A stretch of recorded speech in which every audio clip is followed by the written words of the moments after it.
Shalom, shalom, shalom. Yung iba po sa inyo na naghahanap po sa amin, nais ko lamang pong ipabatid po sa inyo na sa mga oras na ito kami po ay nasa Palawan. Ngayon po ay katatapos lamang po ng RAM Convention. Nakasama po namin yung ating dating pong nating dancer na si Shine. Kasama po namin siya na kanina nag-worship at lumabas po kami at nag-chowking. At ang nais ko lamang po ipakita po sa inyo yung bahay na akin pong tinuluyan. Ito po yung bahay po ng Pastor John, Pastora Lilia, yung pastor po ng Jesus Touch Church na siya pong pinaganapan ng aming pong conference. Noong Webes, I think it's Webes po ng umaga. Ako po'y dumating ng madaling araw at since alas 2 po yung check-in, kaya dito po ako pinatuloy sa kanila pong bahay. Yan ang kanila pong bahay. It's 1,800 square meters facing the sea. Ayan. At yun naman pong another picture na ipinapakita ko po sa inyo ay picture po ng kanila pong church na pinatatayo, which is 1,800 square meters, na kung saan ay 59 million na po yung kanila pong ginagastos sa kanila pong church.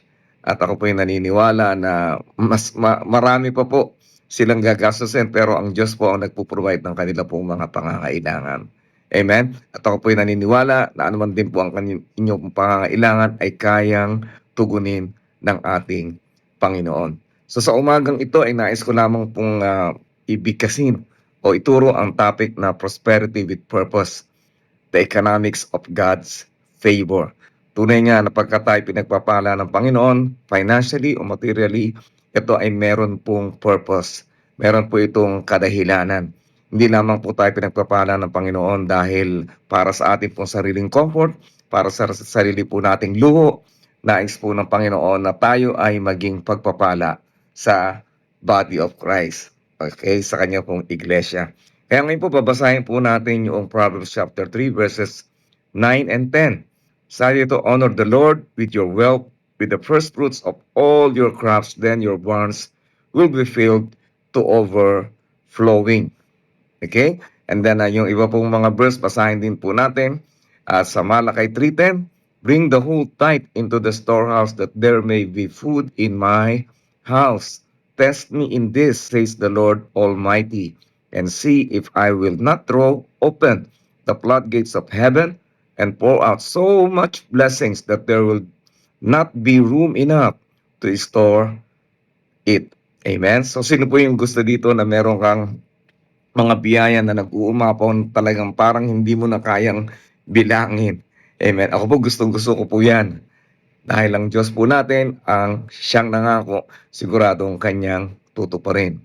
Sabi po sa 2 Corinthians 9:6-8, remember this, whoever sows sparingly will also reap sparingly, and whoever sows generously will also reap generously. Each of you should give what you have decided in your heart to give, not reluctantly or under compulsion, for God loves a cheerful giver. And God is able to bless you abundantly, so that in all things, at all times, having all that you need, you will abound in every good work. Sino po dito yung gusto ninyo i-bless kayo ng Panginoon ng sobra-sobra at ng todo-todo? Taas po natin ang ating po mga kamay. Ayan. Amen. Hindi ko man po kayo nakikita, pero nakikita po kayo ng Diyos sa inyo pong pananampalataya. So ngayon, ano po yung pundasyon po ng prosperity? What is the foundation of prosperity? Sa ating pong binasa kanina, sabi doon, i-honor po natin ang ating pong Diyos sa ating pong yaman.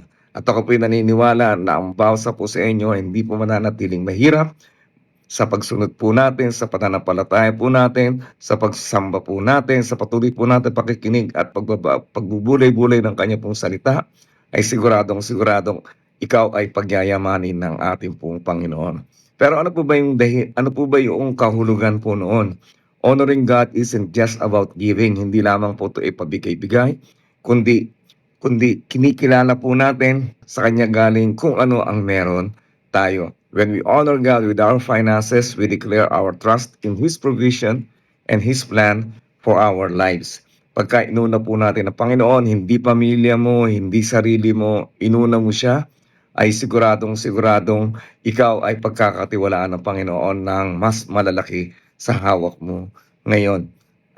Pagka tayo po'y nagbibigay po sa Kanya, ang ibig pong sabihin nito, tayo ay nagtitiwala po sa Kanya, sa Kanyang probisyon at sa Kanyang pong plano sa atin pong buhay. Amen? So, hindi lamang po ito is about physical wealth but about an abundance in every aspect of our life. Ang pagyaman po, hindi lamang po pera-pera o material na bagay. Nais ng Panginoon na tayo pagpalain niya ng mahabang buhay, tayo pagpalain niya ng kalusugan. Nais ng Diyos na pagpalain niya po tayo ng magandang relasyon sa ating pong mga pamilya, sa ating church, sa ating pong trabaho.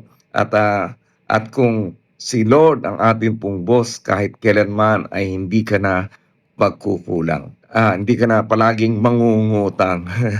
Amen. And then number 2 po, testing God's promises. Malaki 3:10. Sabi po dito, invites us to test God in a matter of tithing. I-test me, sabi ng Panginoon, test me. Subukin mo ako kung di buksan ko ang durungawan ng langit at ibuhos ko sa iyo ang pagpapala na hindi mo pa nararanasan sa iyong buhay. So, challenge po tayo ni Lord. Di po ba? Ito po isang imbitasyon. Subukin po natin siya. Ito po yung economy po ng Diyos na kung saan hindi po ito nakasalalay sa, iba po ito sa world economy. God's economy is different from world's economy. Ang ekonomiya po ng Diyos, wala pong lugi sa ekonomiya po ng Diyos. Wala pong hirap sa ekonomiya po ng Diyos. Ang langit po ay super yaman. Kaya kung ano man po yung ating po mga pangangailangan, ay siguradong kayang supply ng ating Panginoon. Number 3 po is the principle of sowing and reaping. Alam na po natin yan. Ano po? Palagi po nating inaaral yan. Hindi po tayo po pwedeng umani kung hindi po tayo nagtanim. Kaya kung ano ang ating pong tinatanim, yun din po yung ating pong aanihin. So, ibig sabihin, kung meron pangit na nangyari sa iyong buhay, ngayon, ayan ay bunga ng iyong pagtatanim noong mga nakaraan. Kung gusto mong umani ng mga magaganda sa future, kinakailangan ayusin na natin ang ating tanim sa mga sandaling ito. Yung tanim ng ating pong iniisip, palagi pong pinagbubulay-bulayan. Yung tanim ng ating pong mga salita, yung ating pong mga declaration sa ating pong buhay, sa ating pong trabaho. Yung pagrereklamo, alisin mo na yan. Kinakailangan palitan po natin ng pagpapasalamat sa ating pong Panginoon. Amen? Kaya po, it is a principle of investment, not just financial, but of our time. Ito po yung pagtatanim po natin ng ating pong oras. So, saan ba napupunta ang oras mo? Tanungin mo yung katabi mo, saan ba napupunta yung oras mo? Ayan, talents and love. Ayan po yung atin pong palaging minamaster. Ang pag-ibig sa Diyos at ang pag-ibig sa ating kapwa. The promise is not only about material wealth but of spiritual richness. Ayan, nahirap naman po na meron kang pera pero yung espiritu mo naman ay palaging payat na payat, palaging gutom na gutom. Kaya po napakahalaga na iniingatan muna natin una sa lahat ang ating pong spiritual growth. And then prosperity with purpose. Prosperity in God's economy is always linked to purpose. Ikaw ay pagyayamanin ng Panginoon. Bakit? Dahil yan ay meron pong kadahilanan bakit gagawin ng Panginoon sa iyong buhay yan. It's not for hoarding, hindi lang po para sa atin, but it's about for serving. Kaya po kami naririto ngayon because ito po yung mandato ng Panginoon po sa atin that we should be serving one another. Kaya po dito po nag-bless po tayo ng mga pastors dahil yan po yung pinag-uutos po sa atin ng ating pong minamahal na Apostle Abraham na kinakailangan maging pagpapala rin po tayo sa iba. Amen? Kaya sabi mo sa katabi mo, mamaya i-bless kita. Okay? Kakain tayo mamaya sa Jollibee. Ayan. Okay? So, ngayon, ano pong dapat po nating pagtuunan ng ating pong pansin? Unang-una sa lahat, itanong mo, does your financial journey reflect God's heart? Yun bang pamumuhay mo, yung bang paghawak mo ng pera ay talagang nakalulugod sa puso ng Diyos? Are your resources used in ways that support, uplift, and spread the gospel? Ang pera ba natin ay nagagamit ba natin sa yung bahagi ng ating pong kinikita ay naibabahagi ba natin para pa sa ikalalawak ng gawain ng Panginoon?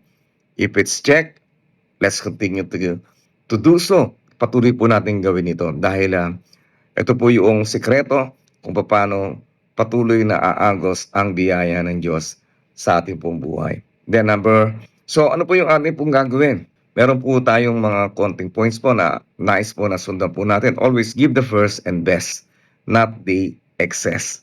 Hindi lamang po tira-tira yung ating po pinagkakaloob kay Lord, kundi yung the best ng ating pong income. Yung first, pagka sinabi pong tithes, ito po yung ating pong 10%.